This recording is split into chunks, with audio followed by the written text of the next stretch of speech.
meditar en ellos. Dice que este hombre que tenía un espíritu inmundo fue ¿a quién? ¿A quién vino? A Jesús. Y vino a su encuentro, a encontrarse con Jesús. Jesús, si nosotros recordamos el libro de Mateo, capítulo 4, Jesús tuvo un encuentro en el desierto con el demonio. Una lucha titánica, podemos decirla, aunque no hubo agresión de cuerpo a cuerpo, pero dos titanes se presentaron en ese momento en el desierto. Había tenido Jesús un ayuno que había sido guiado por el Señor. Él no dijo, yo voy a ayunar 40 días como ayunó Moisés, como ayunó Elías. Él no tuvo ninguna pretensión pseudo espiritual o sumamente religiosa. Y si ustedes analizan, Moisés no ayunó porque quiso, ni Elías ayunó porque quiso, ni Jesús ayunó en este caso, sino por una particularidad especial. Fue al desierto a ser tentado. Y eso fue una lucha titánica. Eso verdaderamente muchas veces no lo destacamos. Pero no es la primera vez que se encuentra, ni será la última de muchos encuentros que el Señor tiene con demonios.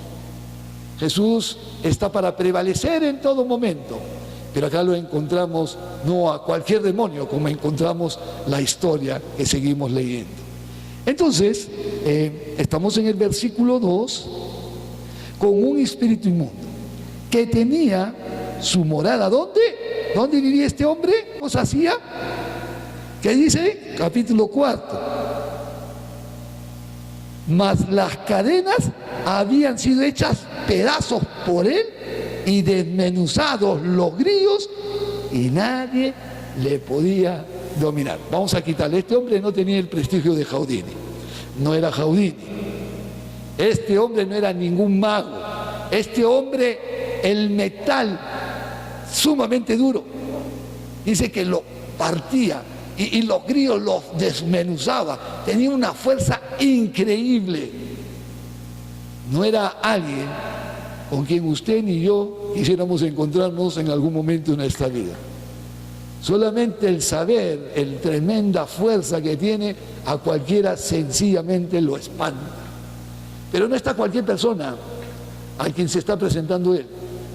No es cualquier persona que lo ha visto a este hombre. Es Jesús de Nazaret. Es el Mesías. Es Dios mismo hecho hombre. Es el que vino a destruir las obras del maligno. Y mire lo que va a pasar, versículo que sigue. Y dice, y siempre, ¿qué dice? De día y de noche andaba dando voces en los montes y en los sepulcros e hiriéndose con piedras. Oye, este hombre se autodañaba. Este hombre estaba fuera de control. Este hombre dice que de día y de noche daba alarido, daba gritos. Este hombre no dormía. Este hombre no tenía control de sí mismo en nada. Pues estaba poseído ¿por quién? Por un demonio. Qué terrible circunstancia, ¿no? Yo en estos días he tenido dificultades para dormir porque me aquejan ciertas preocupaciones. Y puedo entender que solo las preocupaciones, que no son demonios, me quitan el sueño. Me hacen que me despierte muy de madrugada y me quedo mirando la oscuridad y digo, ¿qué hago despierto? Y de repente llegan todas las preocupaciones y de repente tengo que ponerme a orar, a clamar a Dios y todo lo demás, y empieza una lucha entre creerle a Dios o creerle a mis circunstancias. Y eso nos pasa muchas veces a nosotros, porque forma parte de la normalidad de nuestras vidas. Nuestras vidas son normales. Somos cristianos, pero a veces nuestra fe flaquea, a veces estamos debilitados, a veces tenemos cosas que nos preocupan. Eso forma parte del día a día. Pero aquí hay un hombre que ni siquiera piensa en dormir, no tiene nada de control sobre sí mismo. No hay cómo liberarse de esto. Este es un hombre totalmente sin esperanza y sin deseo de tener esperanza, porque no entiende esa palabra, no entiende muchas cosas de lo que le están pasando. Entonces seguimos avanzando y llegamos al versículo 6. Cuando vio pues a Jesús de lejos, corrió y se arrodilló. ¿Qué dice? Y se arrodilló ante él. Oye, este hombre no le temía a nada ni a nadie. Todo el mundo le temía a él. Pero ahora sucede algo impactante. Corre y se arrodilla delante de él. Se somete a él. Esto tiene mucho que decir. Es más, hermanos queridos, muchos de nosotros no tenemos temor de Dios. No tenemos conciencia de Dios. Pero este endemoniado sí tiene conciencia de quién es Dios. Reconoce a Jesús como Dios y viene y se hinca delante de él. Muchos de nosotros caminamos indiferentes frente a las circunstancias de la vida y miramos y pensamos y discutimos y peleamos. Pero esta persona que tenía una posición de endemoniado lo ve y se tiene que hincar. Es increíble, dice que la Escritura, en un texto dice que los demonios creen en Dios. ¿Y qué pasa? Y tiemblan. ¿Se han puesto a pensar? En el libro de Santiago, ¿se han puesto a pensar cuántos creyentes que decimos creer en Dios no temblamos cuando hacemos cosas malas? ¿Se han puesto a pensar que más discernimiento espiritual puede tener de las cosas alguien que está bajo el dominio de un demonio? Es increíble. Es increíble que teniendo el Espíritu Santo nosotros, el poder de Dios, a veces no tenemos claridad de las cosas de Dios porque no estamos entrenados en nuestros sentidos espirituales. Los demonios están claramente entrenados cuando ven la gloria de Dios. Es más, en el libro de Efesios va a decir en uno de sus capítulos que toda rodilla se doblará delante de Dios. Y acá tenemos, delante de Jesús, tenemos testimonio de cómo el demonio, o sea, en lo alto, en la tierra y debajo de la tierra, todos, no hay persona, no hay ser que no se doble ante rodillas delante de nuestro Señor Jesús. Aquí vemos una manifestación gloriosa, como el demonio reconoce quién tiene la gloria, quién tiene el poder, quién es el Dios verdadero. Y eso me lleva a mí a pensar, porque a veces no somos sensatos.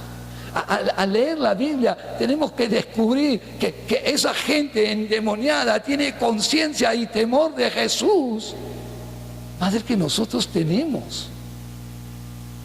Es algo que debe preocuparnos, ¿no les parece?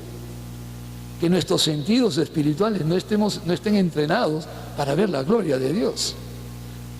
Y acá este hombre endemoniado, no bajo el control de sí mismo, sino de las fuerzas del enemigo, porque Satanás existe.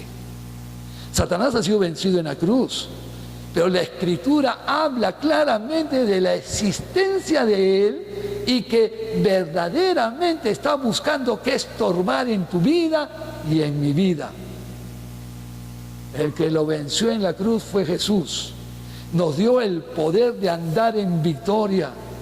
Pero el enemigo no se va a dormir. Y si usted analiza el acontecimiento que más o menos en el año 27 después de Cristo, porque algunos señalan que en el año 30 fue crucificado y Jesús tuvo un ministerio de 3 años y medio de ministerio público. Eso, antes de empezar su ministerio, él es probado en el desierto por 40 días. Y después es vencido en la cruz el demonio, y la Biblia lo establece y lo aclara. Pero en el libro de Efesios, escrito en el capítulo, en el año 60-62, es decir, 35 años después, habla de que tenemos que vestirnos de la armadura de Dios porque hay lucha con los poderes demoníacos. El demonio sigue obrando hoy en día. Y hoy en día sucede algo interesante que debo traer a acotación. Hoy día hay toda una teología de la supergracia que piensa que el poder de Satanás ya no opera, que él ya fue vencido y hay que tener cuidado de ciertas teologías que no están al pie de la Escritura. Y seguimos avanzando porque en el versículo 7, 7, ya estamos en el 7, vamos avanzando. 7. Y clamando a gran voz dijo: ¿qué tienes conmigo, Jesús, Hijo de Dios Altísimo? Altísimo es una pregunta. ¿Qué tienes conmigo, Hijo de Dios Altísimo? ¿Qué tienes conmigo? En otro texto dice que todavía no es la hora, porque me atormentas, pero grita. Y lo reconoce, hermano.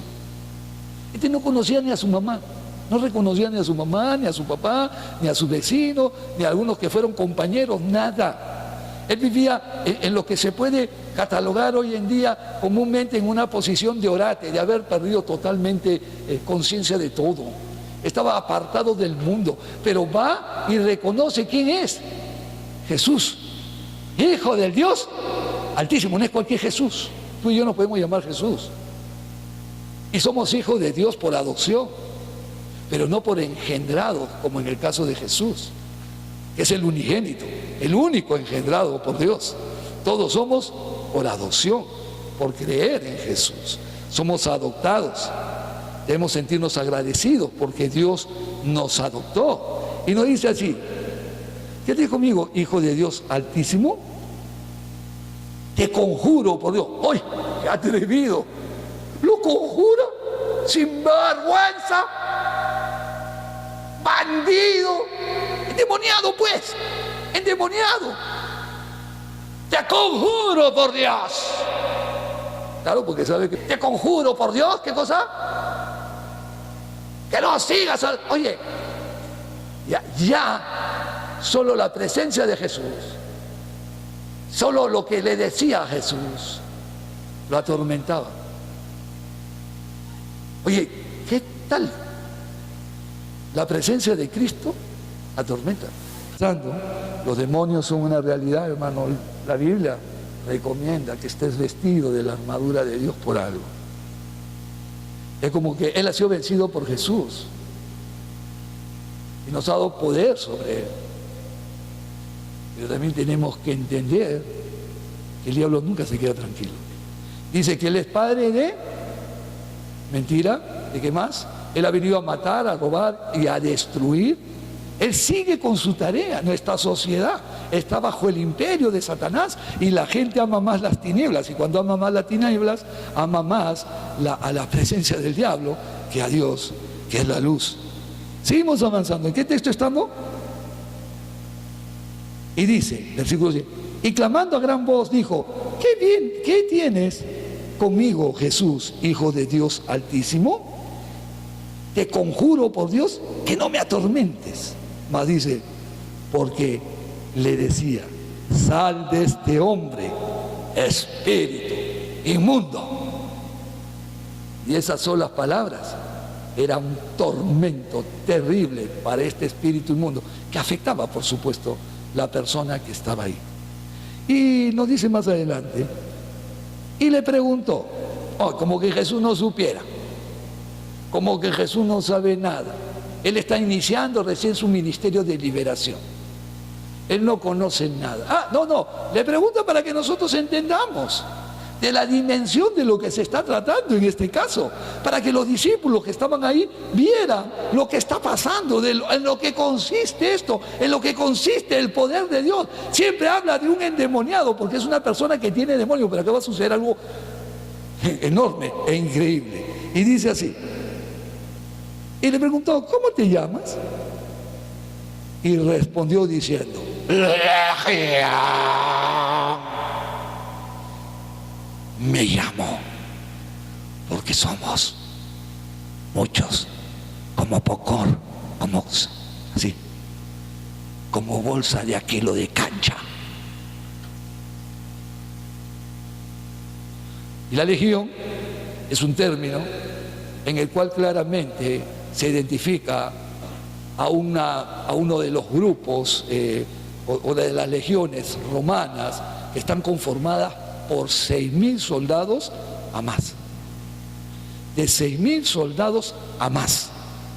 Imagínense, se llamaba legión porque somos muchos. ¿Cuántos demonios tenía ese fulano? como mínimo 6.000, hermano. Claro, que va a dormir. Si mientras se duerme un demonio, el otro se despierta para seguir molestando a la gente. O sea, se turnaba. Yo descanso hoy día, chocherita, te toca a ti, y el otro salía a gritar. Y el hombre, hecho un estropajo. Dice la Biblia en otra porción que estaba desnudo, totalmente sin nada, que rompía los grillos, que rompía las cadenas. Oye, hermano, un empresario de esta época no se preocupa si tiene demonio, agarra y se lo lleva al circo para ganar y hacer dinero de él, porque no va a tener consideración en lo que sufre esta persona. Era una cosa increíble y totalmente desnudo. ¿Qué nos dice la Escritura? Y se llamaba, ¿cómo? Legión. Había más de 6.000 demonios dentro de él. Y dice, ¿qué más dice? Y le rogaba mucho. ¿Qué cosa hace el diablo? Mire, el que no tenía temor de nadie, al que en todo el mundo pechaba, que en todo el mundo molestaba, ¿qué hace? ¿Qué hace? ¿Qué hace? Le roga, ay, por favor, Jesús, Jesús, ten misericordia de mí. ¿Saben que los demonios a veces hablan como personas buenas? Te cambian la voz, hermano. Nosotros, los que hemos trabajado en liberación, hemos visto cómo el demonio mudaba de voz. Decía, por favor, ya estoy cansado, déjeme descansar. Es así, hermano. Te suplica, por favor, ya no sigas. Todo está bien, todo está bien. ¿Todo está bien?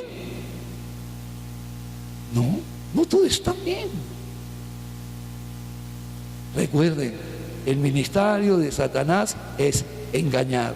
Por eso, cuán importante es que los dones espirituales funcionen en la iglesia para discernir de qué espíritu están viniendo la voz y las palabras. No por nada regala Dios dones a la iglesia. Todos esos dones tienen propósito para el desarrollo del ministerio. Son una realidad tangible. Lo que nosotros hemos vivido, lo viví hace mucho tiempo atrás. Alguien me dice, pastor, ¿quiere liberar demonios? No, busquen a los que liberan demonios. Yo he visto, hermanos, como un hermano que liberaba demonios, el demonio le terminó diciendo, ahora estás bien, ¿no? Ya, pero espérate, yo te voy a agarrar. Y lo hizo, hermano. Ya, espérate, ahora estás bien, ¿no? Cuídate, yo te voy a agarrar. Y lo agarró, hermano. Porque el demonio tiene toda su vida endemoniada para alcanzarte. Nosotros somos finitos, por eso tenemos que mantener una comunión. No podernos, saqué un demonio, sacar pecho. No, no fuiste tú, fue Jesús en ti. Solamente tú fuiste ese instrumento de Dios. Se produce una sanidad, gloria a Dios, pero no fuiste tú. Fue Dios, fue el don de Dios obrando en ti, el regalo de Dios para que lo administres con humildad, con sencillez de corazón, porque para Él es toda la gloria, toda la honra, toda la alabanza. No nos envanezcamos cuando algo sucede de parte de Dios. Así prediquemos bien, así hagamos un milagro, así demos amor a la gente. Eso no viene de nosotros. Viene de Dios en nuestra vida y forma parte de mi vida porque estoy en comunión con Dios. Se hace una posesión mía por la gracia de Dios para con mi vida. Pero debe mantenerme en humildad, no en orgullo ni en soberbia. Seguimos avanzando. ¿Qué nos dice el texto? ¿Qué versículo estamos? 11. Estaba allí cerca del monte un gran hato de cerdos haciendo. ¿Qué estaban haciendo? Estos cerdos eran cerdos diferentes. Comían del campo. A esta persona, estos cerditos no comían basura. Estos cerditos no le estaban, dice que estaban paciendo como las vacas, comiendo hierba, comiendo frutos. Eso es lo que comían estos cerditos, cerdos bastante limpios, hermano. Y miren pero estaban en esta ciudad porque no era territorio de Judá. Estaba en un lugar donde, ustedes saben bien, que poder tener cerdos no era una potestad que tenían los judíos. Estaban fuera del territorio judío estos cerdos, en Decápolis, eso es la ciudad. Ahí se apacentaban cerdos. Y mira, Jesús está fuera del territorio judío. Está haciendo una visita, va y visita el territorio gentil y saca y se va a que los demonios le pidan por favor que no lo saque. Y mire lo que va a decir acá. 12. Y le rogaron todos, ¿qué dice? Oye, los demonios hacen equipo, hermano. No, ruega tú, no, habla tú, no, hazlo tú, que tienes voz. No. ¿Qué decía? Le rogaban todos. Las 6.000 aproximadamente, todos rogaban. Creo que era la primera vez que se ponían de acuerdo en algo. Todos los demonios rogaban. ¿Sabes que a veces la gente se une cuando hay un enemigo en común? Hasta los diversos partidos, hasta las diversas opiniones se reúnen. Oye, por ejemplo, ustedes saben que nosotros tenemos ciertos conflictos con la iglesia tradicional, pero por el tema del lobby gay nos unimos. Hay un bien común para todos. Y aunque nosotros no tenemos ese extremo de litigios, entre los demonios encontraron un problema en común y necesitaban una respuesta. Y todos, ¿qué hacían? ¿Qué hacían? Exigían. Ellos sabían que no podían exigir. ¿A cuánto sentido espiritual tienen estos demonios? Ruegan. ¿Cuántos de nosotros exigimos a Dios? Sí, hermano, a veces exigimos cuando estamos en circunstancias adversas. Pero soy tu hijo, Señor. Tú tienes que darme. No, eres tu hijo, pero yo tengo hijos, hermano, y mis hijos a veces no se ganan ni el almuerzo del día. Y Dios es mucho más, es justo al 100%. Dios va a darle a su hijo, pero Dios espera de sus hijos obediencia. A veces vivimos lo que vivimos porque los hijos no son obedientes. No hay bendición porque falta la obediencia. Primero, mandamiento de Dios, la obediencia y la bendición como consecuencia. Tenemos en obediencia, no es fácil. Sobre todo si no estamos acostumbrados a ser obedientes, tenemos que aprender a ser obedientes, entrenarnos en ser obedientes. Primero, para ser obedientes tenemos que entender que necesitamos ser obedientes. Cuando entendemos que necesitamos ser obedientes y caminamos en obediencia, la bendición llega. Amén. Seguimos avanzando, preciosos hermanos, y nos encontramos, ¿en qué versículo? A ver, 13. Aquí. Ahí dice acá, 11, 12, 13. Dice, y le rogaron todos los demonios diciendo, ¿qué dijo? Envíanos a los cerdos para que entremos en ellos. En su ruego podemos colocar una palabra que muchas veces nosotros la olvidamos. Por favor, Jesús, por favor. En algunos textos dice al abismo, en otro que no lo saquen de ese lugar. Los textos se juntan y se construyen ideas, como ya mencioné, los tres capítulos que hacen alusión y los versículos a este texto para reconstruir mejor la historia. ¿Y qué le dijo? Y luego Jesús, ¿qué dice? Sobre Jesús, ¿qué hizo? ¿Qué hizo Jesús? Oye, todo estaba en la voluntad de Jesús, el que decidiera Jesús. Ellos podían pedir el deseo, pero no iban a entrar los cerdos y Jesús no se lo permitía. Todo se hizo, aunque estos demonios terribles, tremendos, que quieren hacer lo que les da la gana, tenían que pedirle permiso a Jesús. Y Jesús les dio permiso. ¿Qué pasó? Jesús les dio permiso. ¿Qué versículo es? 13. ¿Y qué pasó? Y saliendo del cuerpo de este hombre, aquellos espíritus, y acá se usa la palabra espíritus inmundos, entraron en los cerdos, los cuales eran como 2000. El hato se precipitó en el mar por un despeñadero y en el mar se ahogaron. ¿Qué hicieron? Se ahogaron los animalitos. 2000 cerdos no pudieron resistir la presencia de estos demonios y fueron empujados. Por eso el ministerio de Satanás es robar, matar y destruir. Eso afectó a alguien. A los dueños de esos cerdos fueron tremendamente afectados.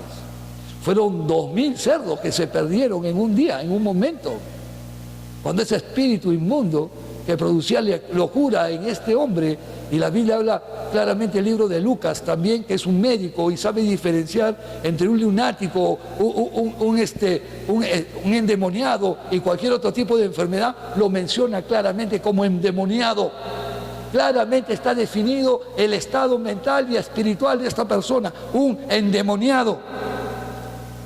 Seguimos. 14. Y los que apacentaban los cerdos, ¿qué pasó? Se fueron corriendo. ¿Y qué habrán pensado? ¿Y se ha sobrado un demonio ahí, se mete en mí, dónde voy a terminar? No me quedo a ver. Huyo. Lo que ha pasado es tremendo. Lo que ha pasado es apoteósico. Lo que ha pasado no lo puedo comprender. Nadie lo puede comprender. Esto no sucede todos los días. Yo no he escuchado que esto suceda. Y si nosotros analizamos estas cosas, no las escuchamos que suceda. Si no es por la Biblia que nos da la información, no sabemos de nada de estas cosas tan tremendas que hace Jesús. Y dice el texto, que 14, y dice, y dieron aviso, ¿dónde? En la ciudad. ¿Qué ciudad? La de Gadara. Y en los campos. Y salieron a ver qué era aquello que había sucedido. O sea, la gente que escuchó esto corrió para ver qué había sucedido. ¿Qué encontraron? Vamos a ver lo que encuentran. Miren, qué diferencia de lo que encuentran. ¿Qué dice que encontraron? Versículo 15. Vienen a Jesús. ¿A quién van? ¿A quién van? Porque ¿de quién se hablaba? ¿De quién había hecho eso? Jesús. Entonces, ¿van a quién? ¿Van a quién? Recuerden bien a quién van. Todos ellos que habían escuchado, que habían visto lo que había pasado, confesaron que el que lo hizo eso fue Jesús. Fueron a Jesús, vienen a Jesús y ven al que había sido atormentado del demonio y que había tenido la legión sentado, vestido y en su juicio cabal. ¿Y qué pasó? Tuvieron miedo. ¿Qué vieron? ¿Lo vieron? Sentado, no lo vieron saltando, brincando, no lo vieron desnudo, lo vieron ¿qué? Vestido, y lo vieron en su sentido cabal. ¡Qué sorpresa! Habían muerto ese día 2000 cerdos. Era tan la sorpresa, tan lo que se había contado, que van a Jesús, y cuando van a Jesús recién descubren la obra de Jesús en la persona que estaba ahí, vestido, sentado y en su sentido cabal. Recuerden esta palabra, sentido cabal. ¿Qué significa sentido cabal? Cuerdo, sano, sobrio, equilibrado. Estaba como nunca había estado en mucho tiempo. Estaba en una condición única, maravillosa para él. Él estaba feliz, me imagino, no dice que estaba feliz, pero vamos a ver lo que va a decir y va a suceder más adelante en esta historia. ¿Qué no dice en esta historia?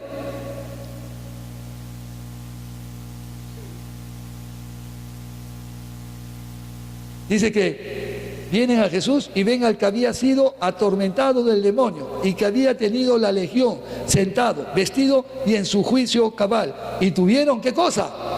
Miedo. 16. Y les contaron los que habían visto cómo le había acontecido al que había tenido el demonio y lo de los cerdos. ¿Qué fue lo primero que contaron? Lo que había pasado con la persona que tenía el demonio y la desgracia que vivieron los 2000 cerdos. Vamos a ir avanzando. Y comenzaron a rogarle que se fuera Jesús con todo. Jesús, tú eres poderoso, eres lo máximo, pero ¿sabes qué? Ándate mejor.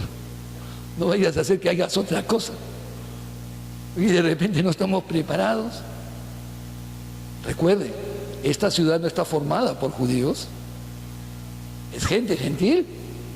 Es gente que tiene acto.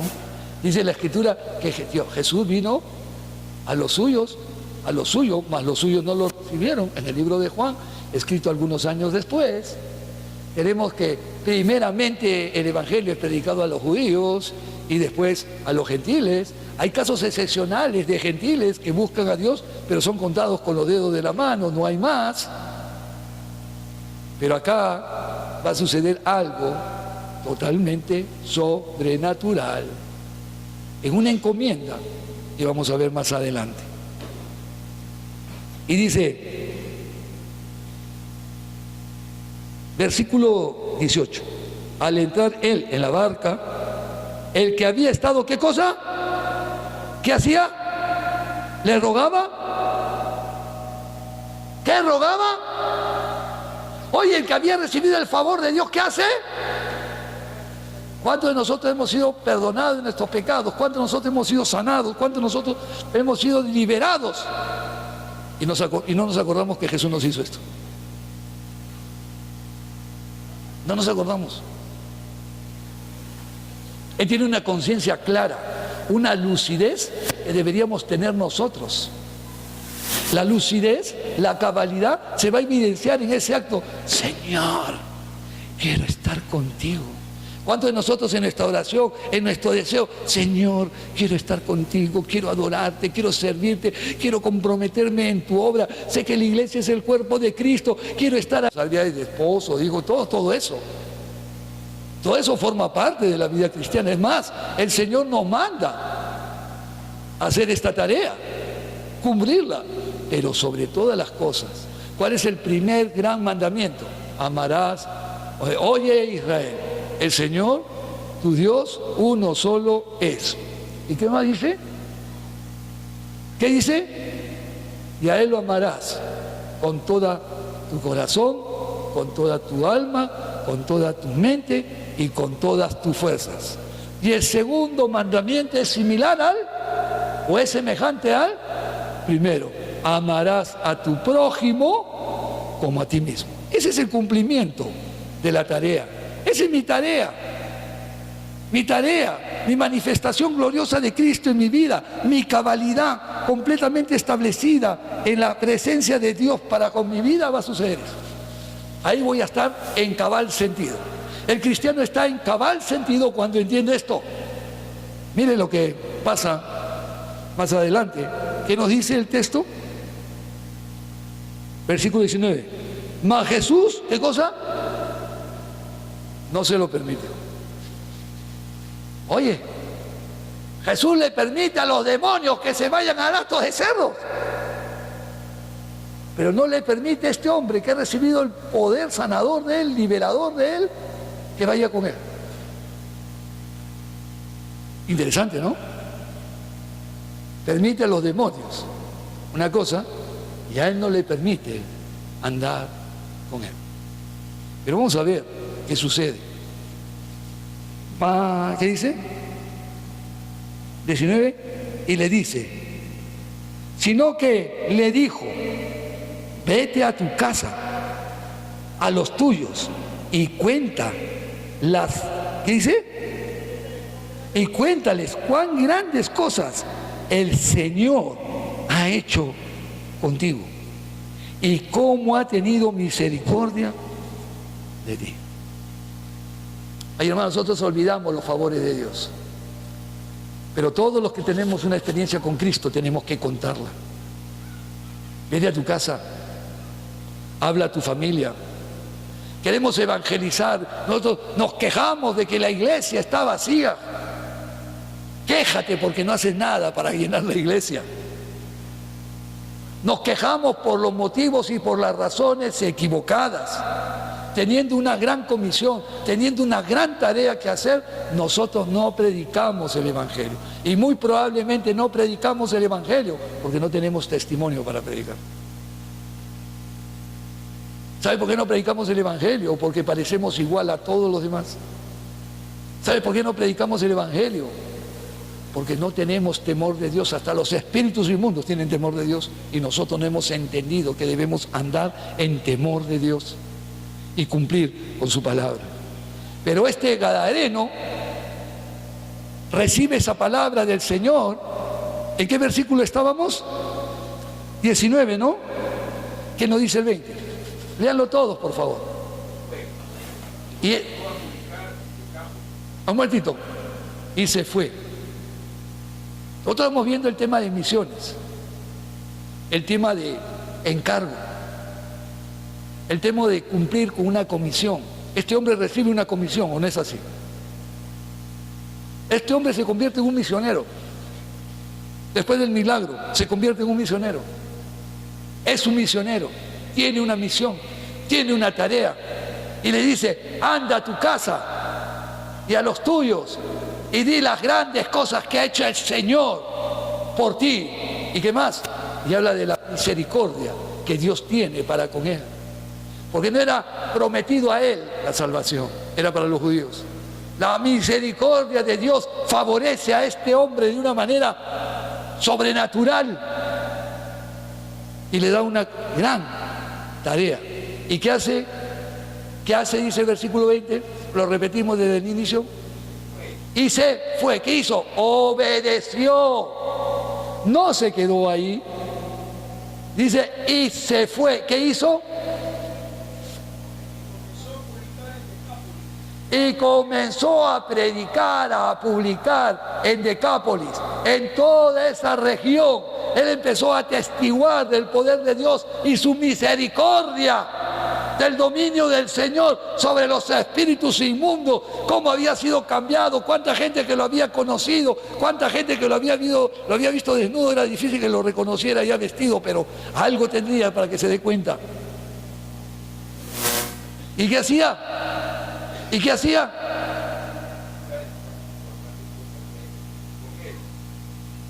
Escuche, ¿qué predicó? El poder de Dios sobre su vida. En algunos lugares académicamente te enseñan que tú no debes dar testimonio, que no forma parte de la predicación. Bueno, los académicos pueden decir muchas cosas, la Biblia dice otras. La Biblia dice que él fue y dio testimonio de lo que Dios, el Señor, había hecho por él. Porque ese es el evangelio práctico. Mira, ahí me dicen, oye, Dios existe, sí existe. ¿Y cómo lo veo? Vémelo en mí. Yo soy su hijo. Mi vida ha sido cambiada. Yo era así, ahora soy así. Yo no puedo cambiar, pero Dios me puede cambiar. Y me ha cambiado. Yo pensaba de una manera y ahora pienso de otra manera. Tú mismo me conoces, ¿cómo he cambiado? ¿Quién crees que me pudo cambiar? Dios. Entonces Dios está en mi vida. No existe otra explicación. Nadie puede cambiar porque quiere. Nadie va a dejar la droga, el alcohol, la homosexualidad, la prostitución porque quiere, porque no es fácil. Es un hábito, es una costumbre arraigada en la mente y en el corazón de la persona y en las acciones de la vida. El único que tiene poder para liberar, para sanar, es Jesucristo. No te dejen abstinencia. En algunos lugares los alcohólicos AA, la AA, son alcohólicos en abstinencia, no son libres. El único que produce libertad es Jesucristo.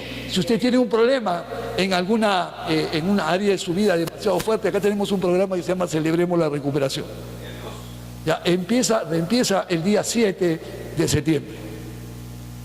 Y acá se le va a enseñar ciertos elementos que van a colaborar, pero acá se enseña que el que produce libertad es Cristo. Aquí no se te dice que tú vas a estar en abstinencia como los alcohólicos anónimos.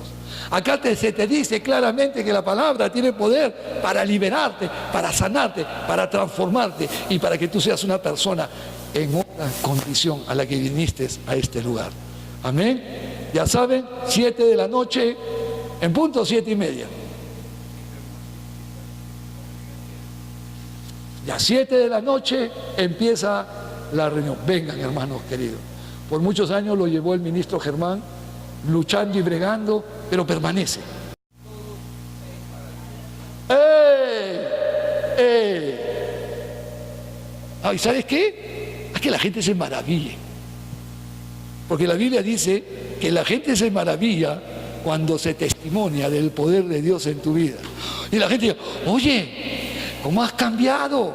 Oye, si tú eras diferente, tú eras un sinvergüenza, tú eras un malcriado, tú eras un liso, tú eras un rebelde. Oye, a ti no te quería ni tu mamá te quería. Y ahora todos te quieren, todos te aman, todos te respetan, todos te valoran, todos te escuchan, hasta te buscan para que des consejo.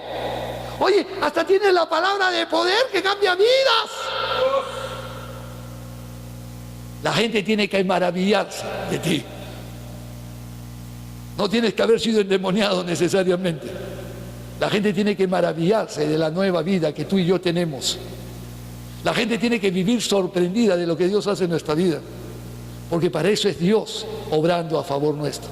Cuando la gente no se sorprende, cuando la gente no te reconoce que tú eres un hijo de Dios, tienes que preocuparte, algo te está pasando. Algo grave te está pasando, gravísimo. Tienes que ir a emergencia, tienes que ir al hospital del cielo y decirle, Señor, perdóname. Levantarte temprano, sacar tu ticket para que el doctor de doctores te atienda y el doctor de doctores ya te esté escuchando antes que tú saques tu ticket, ahí nomás. Tú te acercas, él se acerca a ti inmediatamente, todos los días y a cada momento. Nos ponemos de pie, hermanos queridos.